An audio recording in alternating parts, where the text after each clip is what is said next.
যের জন্য ৮০ মেগাওয়াট বিদ্যুৎ কিনছে। ওহ, তার মানে ভারত নিজেও নেপাল থেকে বিদ্যুৎ নিচ্ছে?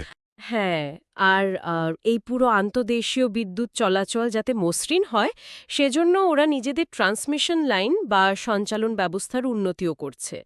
এটা আসলে ওদের যে একটা বৃহত্তর পরিকল্পনা আছে, মানে রিজিওনাল এনার্জি হাব হবার, সেটারই অংশ বলা যেতে পারে। ব্যাপারটা তাহলে বেশ জটিল আর বহুমাত্রিক।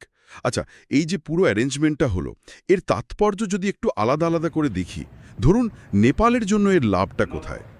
নেপালের জন্য এটা বিরাট ব্যাপার। ওদের প্রচুর জলবিদ্যুৎ বানানোর ক্ষমতা আছে, কিন্তু বেচবে কোথায়? এতদিন মূলত ভারতেই রপ্তানি করত। বাংলাদেশের বাজারটা খোলায় ওদের রপ্তানির সুযোগ বাড়ল, আয় বাড়বে, আবার শুধু ভারতের ওপর নির্ভরতাও কিছুটা কমবে। মানে আঞ্চলিক বাণিজ্যে ওদের অবস্থানটা আরও শক্ত হলো আর কি।